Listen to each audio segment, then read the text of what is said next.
नमस्कार। आज की इस वीडियो में हम पढ़ेंगे कविता the character of a happy life जो सर हेनरी वुड ने लिखी है। कैरेक्टर मीन्स वैसे तो चरित्र होता है या पात्र होता है, लेकिन आप कह सकते हैं यहाँ खासियत। ऑफ अ हैप्पी लाइफ यानी एक खुशनुमा ज़िंदगी की। तो एक खुशगवार ज़िंदगी की क्या खासियतें होती हैं, किस तरीके से आप एक खुशगवार ज़िंदगी जी सकते हैं। हम सबका टारगेट यही होता है लाइफ में।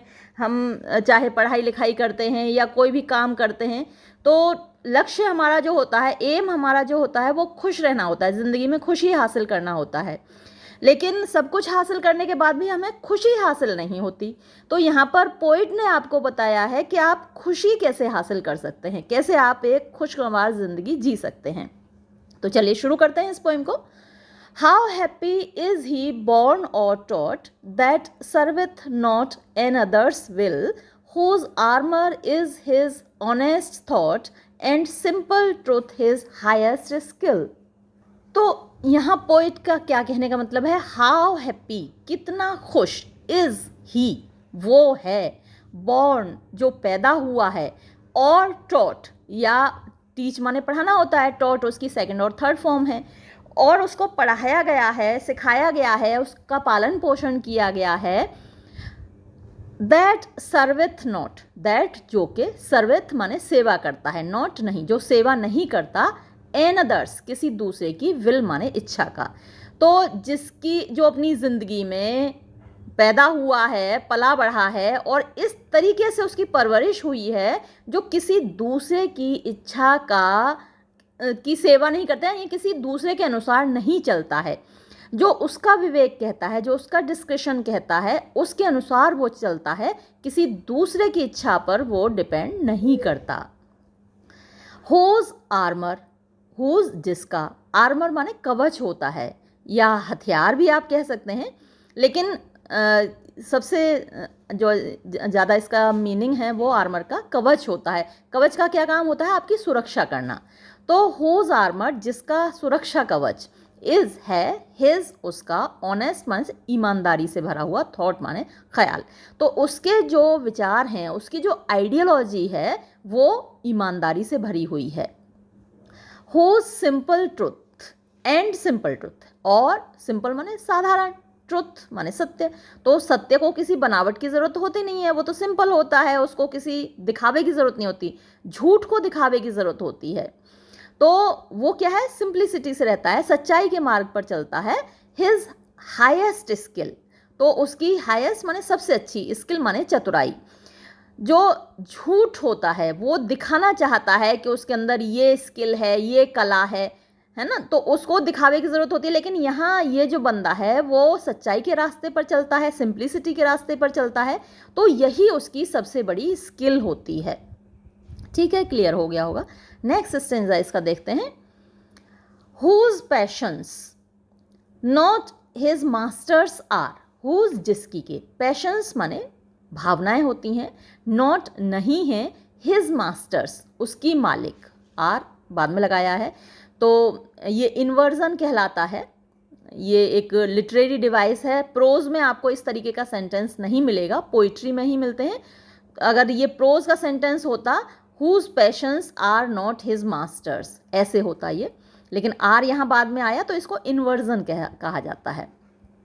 तो ये जो लाइसेंस होता है पोइट के पास होता है, पोइट ग्रामर के रूल्स को फॉलो नहीं करता, उसके लाइसेंस मतलब उसको आज़ादी होती है एक कवि को कि वो ग्रामर के रूल्स को इधर उधर कर सकता है, पोइटिक लाइसेंस है।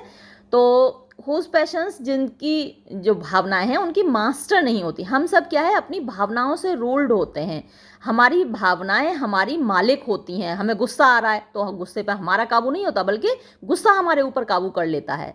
ऐसे ही हमें किसी से नफरत है तो नफरत पे हमारा काबू नहीं है, बल्कि नफरत ने हमारे ऊपर काबू कर रखा होता है। तो हम कंट्रोल्ड होते हैं अपनी पैशन से, अपनी भावनाओं से, और इसीलिए हम परेशान होते हैं अपनी ज़िंदगी में। तो खुश वो है जिसकी मालिक, जिसकी रूलर उसकी पैशंस नहीं है, उसकी पैशंस उसके कंट्रोल में है, ना कि वो खुद कंट्रोल हो रहा है अपनी पैशन से। whose soul, जिसकी आत्मा is still prepared, यानी हमेशा तैयार रहती है for death, मौत के लिए। तो सबसे ज़्यादा डर हमें किस चीज़ से लगता है? मौत से लगता है, मरने से डर लगता है, जबकि हम जानते हैं कि हमको मरना है। भाई जो पैदा हुआ है उसको मरना भी है, लेकिन हमें डर होता है मौत का। लेकिन ये जो बंदा है उसको मौत से डर नहीं है, बल्कि वो मौत के लिए हमेशा तैयार है, भाई आनी तो है ही एक दिन, तो इसलिए वो खुश है। अनटाइड अनटू, तो ये एलिटरेशन है, बहुत कई जगह यहाँ एलिटरेशन का यूज़ हुआ है, खूब सारी लिटरेरी डिवाइसेस यूज़ हुई हैं। तो untied unto the world with care, तो वर्ल्ड विद यहाँ फिर एलिटरेशन हो गया, खूब सारे एलिटरेशंस आपको मिलेंगे। तो अनटाइड माने, टाइड माने बंधा हुआ होता है, और अनटाइड माने जो बंधा हुआ नहीं है। अनटू माने से, किससे? द वर्ल्ड, संसार से। तो वो संसार से अटैच्ड नहीं है, हमारी क्या है, हम अटैच्ड होते हैं सांसारिक चीज़ों से, यानी उसके अंदर भौतिकवाद नहीं है। चीज़ें हैं उसके पास, लेकिन ऐसा नहीं है कि वो चीज़ें उसके पास ना रहें तो वो भाई मर जाएगा उनके बिना। जैसे हमारे पास जो भी प्रॉपर्टी होती है हम उससे अटैच्ड होते हैं, हम उससे इतना प्यार करते हैं कि अगर हमारी प्रॉपर्टी एकदम हमसे छिन जाए तो हमें हार्ट अटैक आ जाएगा और हम मर जाएंगे। लेकिन ये जो बंदा है जो खुश है वो क्या है? अनटाइड है, मीन्स डिटैच्ड है, उसकी आसक्ति नहीं है, अनासक्त भाव से वो रहता है संसार में। तो अनटाइड अनटू द वर्ल्ड, संसार से वो बंधा हुआ नहीं है, विद केयर, चिंता से। ऑफ प्रिंसेस ग्रेस और वल्गर ब्रेथ, प्रिंसेस राजकुमार होते हैं, राजा होते हैं, रॉयल्टी यानी राजशाही, ग्रेस माने कृपा। तो वो इस बात की परवाह नहीं करता कि किसी राजा की, किसी रूलर की उसके ऊपर कृपा हो, वो इस चीज़ से बंधा हुआ नहीं होता। World with care of princess और वल्गर ब्रेथ, वल्गर माने ऐसी चीज़ें, ऐसी बातें होती हैं जो कि अच्छी नहीं होती, अश्लील बातें, बुरी बातें, या किसी की बुराई, किसी की निंदा, है ना, क्रिटिसिज्म, वो सब वल्गर चीज़ों में आती हैं। ब्रेथ की मतलब सांस होता है, लेकिन यहाँ ब्रेथ का मतलब है बातें। जब आप बात करते हैं तो आपकी सांस निकलती है ना बाहर, तो वल्गर ब्रेथ का मतलब जो नीच किस्म की बातें होती हैं, दूसरों की निंदा करना, बुराई करना, बुरी बातें बोलना अपने मुंह से, या बुरी बातें सुनना, तो इन सब से वो दूर रहता है, इन सब से वो बंधा हुआ नहीं होता। जैसे निंदा रस बड़ा मीठा होता है, किसी की बुराई करने में बड़ा आनंद आता है, लेकिन ये व्यक्ति दूसरों की निंदा करने से, बुराई करने से, दूसरों के लिए बुरा बोलने से, इन सब चीज़ों से दूर रहता है, और इसलिए वो खुश रहता है। फिर आगे बढ़िए, next stanza. Who envies none whom chance doth raise, और वाइस, तो ये लाइन यहाँ ख़त्म नहीं होती, यहाँ आकर ख़त्म होती है। हु एनवीज, एनवी माने होता है टू बी जेलस ऑफ। वैसे एनवी प्रतिस्पर्धा के सेंस में आता है, कंपटीशन के सेंस में आता है, ज़्यादातर अच्छे सेंस में आता है, लेकिन यहाँ पर वही है कि वो किसी से प्रतिस्पर्धा नहीं करता, वो किसी से ईर्ष्या नहीं रखता, जेलसी नहीं रखता, जलता नहीं है वो। हु एनवीज नन, हुम जिसको, किन लोगों से वो ईर्ष्या नहीं रखता? चांस डथ रेज, चांस माने बाय चांस, कोइंसिडेंस से, जो भाग्य से, चांस से, इत्तेफाकन, डथ रेज यानी ऊपर उठ गए हों। तो जिंदगी में कुछ लोग बहुत ऊपर उठ जाते हैं, है ना, कुछ लोग नहीं उठ पाते। तो जो ऊपर उठ जाते हैं अपने भाग्य से, अपनी मेहनत से, इत्तेफाक से, तो लोग उनसे ईर्ष्या करने लगते हैं, जलने लगते हैं। और वाइस, कुछ लोग वाइस से ऊपर उठ जाते हैं, क्राइम करके ऊपर उठ जाते हैं, है ना, बहुत सारे क्रिमिनल्स हैं जो कि क्राइम करके बहुत ऊपर उठ गए, बहुत पैसे वाले हो गए, बहुत रिच हो गए, और रिच होने के बाद वो इलेक्शन भी लड़ लिए और फिर नेता बन गए, मंत्री बन गए, तो मतलब कहाँ से कहाँ पहुँच जाते हैं। ऐसे लोगों से ये व्यक्ति कभी ईर्ष्या नहीं रखता और कभी उनसे कंपटीशन भी नहीं करता कि मैं भी ऐसा करूं, मैं भी कुछ बुरा करूं, मैं भी क्राइम करूं और मैं भी ऊपर पहुंच जाऊं। तो न वाइस से जो लोग ऊपर उठे हैं उनसे वो प्रतिस्पर्धा रखता है, जेलसी रखता है, और ना ही जो चांस की वजह से ऊपर उठे हैं उनसे वो कोई जेलसी रखता है। Who never understood the deepest wounds are given by praise, by rule of state but not of good. Who never understood, जो कभी नहीं समझा, जिसने कभी नहीं जाना, है ना।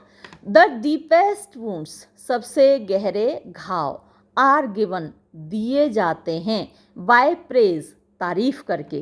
तो कई बार दूसरों की तारीफ करके, झूठी तारीफ करके, उनकी फ्लैटरी करके, उनकी साइकोफेंसी करके, है ना, उनकी चापलूसी करके गहरे से गहरे घाव दे दिए जाते हैं।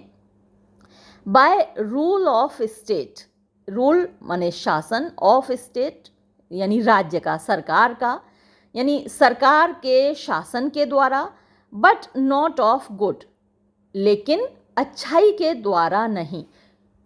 मतलब थोड़ा सा आपको एम्बिग्यूअस सा लग रहा होगा, कि ऐसा लग रहा होगा जैसे इसका मीनिंग समझ में नहीं आ रहा है, तो देखिए समझने की कोशिश कीजिए कि हु नेवर इज अंडरस्टूड, जिसने कभी नहीं जाना, जिसने कभी नहीं सीखा, कि the deepest wounds are given, गहरे से गहरे, सबसे गहरे घाव दिए जाते हैं, बाय प्रेज, तारीफ के द्वारा। तो तारीफ लोग किसकी करते हैं? कई बार झूठी तारीफ उसकी करते हैं जिससे कोई फ़ायदा उठाना हो। तो अब तारीफ करके फ़ायदा उठा लेते हैं, और जिससे फ़ायदा उठाते हैं उसको घाव दे जाते हैं। By rule of state not of good, तो कई बार जो रूलर होते हैं स्टेट के, है ना, जो शासक होते हैं, उनकी झूठी तारीफ करके लोग उनसे फ़ायदा उठा ले जाते हैं, उनको घाव दे जाते हैं। तो मतलब स्टेट पर रूल करके आपको घाव मिल सकते हैं, बाय रूल ऑफ स्टेट आपको घाव मिल सकते हैं, बट नॉट ऑफ गुड, लेकिन अच्छाई पर राज करके, अच्छाई के रास्ते पर चल के आपको ये घाव नहीं मिल सकते। तो अगर आप अच्छाई के रास्ते पर, सच्चाई के रास्ते पर चलते हैं तो आपको ऐसे घाव नहीं मिलेंगे। या फिर आप अच्छे हैं और सच्चाई के रास्ते पर चलना है, अच्छाई के रास्ते पर चल रहे हैं, तो आप किसी को ऐसे घाव नहीं देंगे और आप खुश रहेंगे। तो ये जो खुशगवार व्यक्ति है, खुशनुमा व्यक्ति है, ये ना तो किसी की झूठी तारीफ करके उसको घाव देता है, और ना ही किसी की झूठी तारीफ से स्वयं घाव खाता है, क्योंकि उसको तारीफ की ज़रूरत ही नहीं है ना। वो उस तारीफ से खुश नहीं होता, बल्कि वो तो अच्छाई के और सच्चाई के रास्ते पर चलता है, चाहे सामने वाला उसके लिए कुछ भी बोले। चलिए अब नेक्स्ट स्टेंजा देखते हैं। Who hath his life from rumours freed, who hath जो रखता है, हिज लाइफ अपनी जिंदगी, फ्रॉम रूमर्स, रूमर्स माने अफवाहों से, फ्रीड माने आज़ाद। तो जो अफवाहों पर ध्यान नहीं देता, अफवाहों से उसकी ज़िंदगी आज़ाद है। या फिर आप ये भी कह सकते हैं जो इस तरीके की ज़िंदगी नहीं जीता कि लोग उसके बारे में अफवाहें उड़ा सकें। तो जिनकी लाइफ ड्यूबियस होती है, यानी डाउटफुल होती है, उन्हीं के बारे में लोग अफवाहें उड़ाते हैं कि साहब बंदा वैसा है वैसा है। लेकिन जिसकी लाइफ ईमानदारी से भरी होती है उसके बारे में कोई र्यूमर्स उड़ा ही नहीं सकता है ना। तो दोनों तरीके से आप इस लाइन को इंटरप्रेट कर सकते हैं कि वो अफवाहों से अपनी ज़िंदगी को आज़ाद रखता है, मतलब अफवाहों पर ध्यान नहीं देता, लोगों के बहकावे में नहीं आता, या फिर अपनी ज़िंदगी इस तरीके से जीता है कि लोग उसके बारे में अफवाहें ना उड़ा सकें। तो पहली लाइन आप इन दो तरीक़ों से इंटरप्रेट कर सकते हैं। फिर सेकेंड लाइन देखिए, हुज कॉन्शियंस, हुज जिसका, कॉन्शियंस मीन्स अंतरात्मा, इज है, हिज उसका, स्ट्रॉन्ग माने पावरफुल शक्तिशाली, रिट्रीट, रिट्रीट माने लौटना होता है, तो आप इसको शेल्टर कह सकते हैं, घर कह सकते हैं। हम बाहर कहीं भी घूम आते हैं लेकिन फाइनली हम अपने घर को लौटते हैं, वहीं आकर हमको शांति मिलती है, रिलीफ मिलता है, रिलैक्सेशन मिलता है, आराम मिलता है।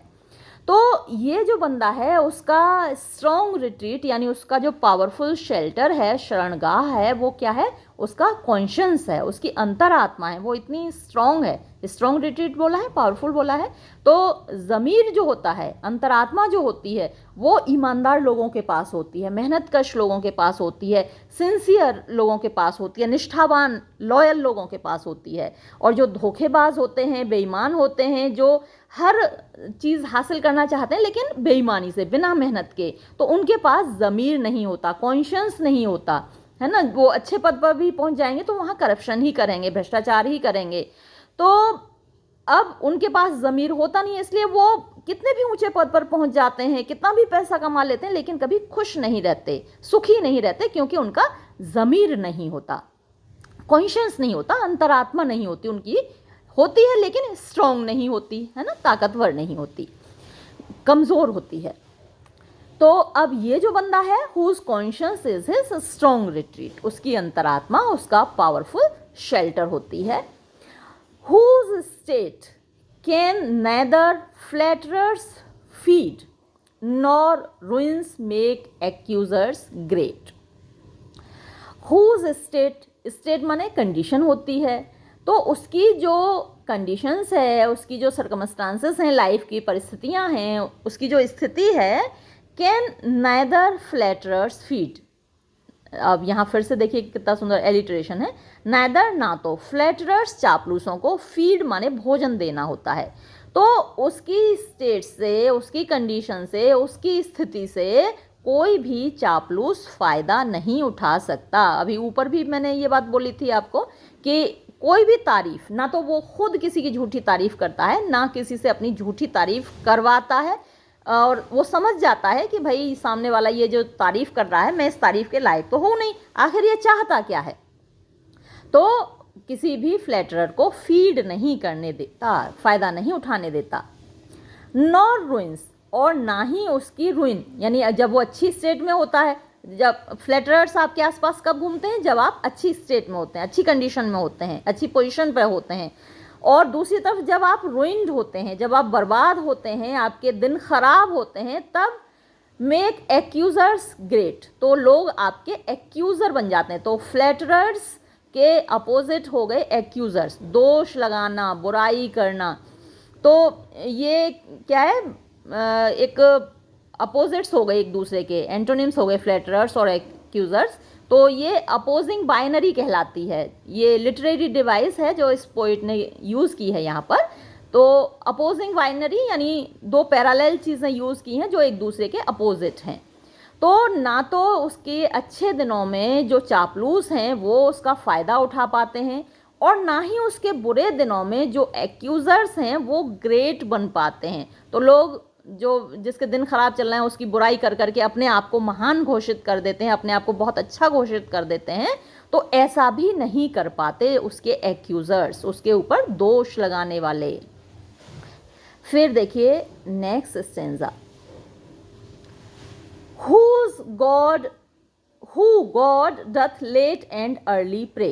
हु जो के, गॉड ईश्वर की, भगवान की, doth late and early, late and early यानी रात को, सुबह को, सुबह शाम, प्रे माने प्रार्थना करता है। तो भाई सुबह सो के उठे तो हम सुबह उठ के जगते हैं तो भगवान का नाम लेते हैं, हे भगवान। कोई जय श्री कृष्णा बोलता है, कोई जय श्री राम बोलता है ना, कोई राधे राधे बोलता है।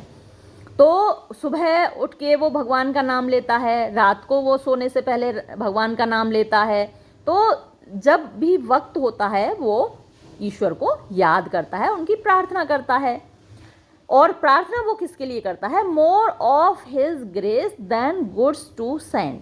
ग्रेस माने कृपा, ईश्वर से कहता है कि ईश्वर, हे ईश्वर अपनी कृपा बनाए रखना, अपना आशीर्वाद बनाए रखना, देन बजाय गुड्स जो सामान होते हैं, जो मेटेरियलिस्टिक गेन्स होते हैं, टू सेंड भेजने के लिए, कि भगवान आज 1 करोड़ की लॉटरी निकाल दो, ये कहने के लिए वो प्रार्थना ही करता है, यानी मेरे इसमें मुझे फ़ायदा हो, मेरा जो बिज़नेस है उसमें मुझको फ़ायदा हो।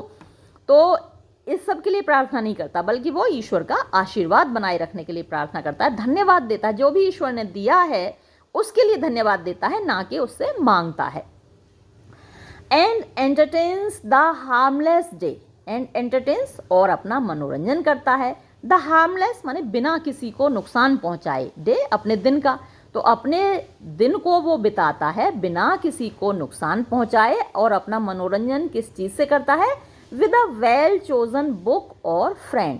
वेल चोजन जो बहुत सावधानी से चुना गया है, बुक या दोस्त। तो अच्छी किताबें पढ़ता है जब उसके पास फुर्सत होती है, या अच्छे दोस्तों के साथ वो ज़िंदगी बिताता है। तो आपकी कंपनी भी मैटर करती है ना, कैसे लोगों के साथ आप रहते हैं वो भी मैटर करता है। लास्ट सेंटेंस देखिए, दिस मैन, ये आदमी, इज़ फ्री, आज़ाद है, फ्रॉम सर्वाइल बैंड्स, ये बॉन्ड्स भी हो सकता है, बॉन्ड्स माने भी बंधन होते हैं, बैंड्स भी बंधन है। तो किससे आज़ाद है? सर्वाइल माने स्लेवरी के जो बंधन हैं उनसे वो मुक्त है, आज़ाद है। ऑफ होप टू राइज और फियर टू फॉल, तो यहाँ पर फिर से वही अपोजिंग बाइनरी है। ऑफ होप माने उम्मीद, टू राइज उठने की, और फियर या फिर डर, टू फॉल गिरने का। तो लोग इन दो चीज़ों से खासकर बंधे होते हैं। उनमें आगे बढ़ने की तो उम्मीद होती है ना, हर कोई तरक्की करना चाहता है, आगे बढ़ना चाहता है, और ये अच्छी भी बात है ना। हमको हमेशा आगे बढ़ने की कोशिश करते रहना चाहिए, उम्मीद रखनी चाहिए कि हमारे साथ जो भी होगा फ्यूचर में, भविष्य में अच्छा ही होगा, तो ये अच्छी बात है। लेकिन ऐसा नहीं कि अच्छा नहीं हो तो आप परेशान हो जाएं। और फियर टू फॉल, फियर माने डर, टू फॉल माने गिरने का, कि भाई मेरे पास ये दौलत है, इसको कोई चुरा न ले जाए, है ना, कोई कुछ मुझसे छीन ना ले, तो ये डर हमेशा बना रहता है। तो ये ऐसे बंधन हैं जिनसे आदमी बंधा रहता है, जिनकी वो सर्वाइल माने स्लेवरी, एक तरीके से इन बंधनों का वो गुलाम होता है। लेकिन जो खुशगवार व्यक्ति है उसे कोई फ़र्क नहीं पड़ता, वो हमेशा पॉजिटिव रहता है कि जो भी होगा ज़िंदगी में अच्छा होगा। लॉर्ड ऑफ हिमसेल्फ, लॉर्ड माने मालिक है, ऑफ हिमसेल्फ अपने आप का। दो नॉट ऑफ लैंड्स, दो हालांकि, नॉट ऑफ लैंड्स ज़मीनों का है, ज़मीनों का मालिक जमींदार होता है, राजा होता है। तो हालांकि वो जमींदार नहीं है, ज़मीनों का मालिक नहीं है, प्रॉपर्टी का मालिक नहीं है, लेकिन अपने आप का मालिक है, खुद किसी का गुलाम नहीं है, खुद वो आज़ाद है। एंड हैविंग नथिंग, और कुछ ना होते हुए भी, येट हैथ ऑल, उसके पास सब कुछ है। तो ऐसा व्यक्ति, उसके पास अगर दौलत नहीं भी है, कुछ भी नहीं है, कोई वर्ल्डली पोजेशंस नहीं है ना, मटेरियलिस्टिक थिंग्स उसके पास नहीं है, फिर भी उसके पास सब कुछ है क्योंकि वो खुश है। तो कितनी खूबसूरत पोएम थी, और ये लिखी थी सर हेनरी वोटन ने। ये पोएम भी आपको पसंद आई होगी। इसके साथ ये वीडियो मैं ख़त्म करती हूँ। धन्यवाद।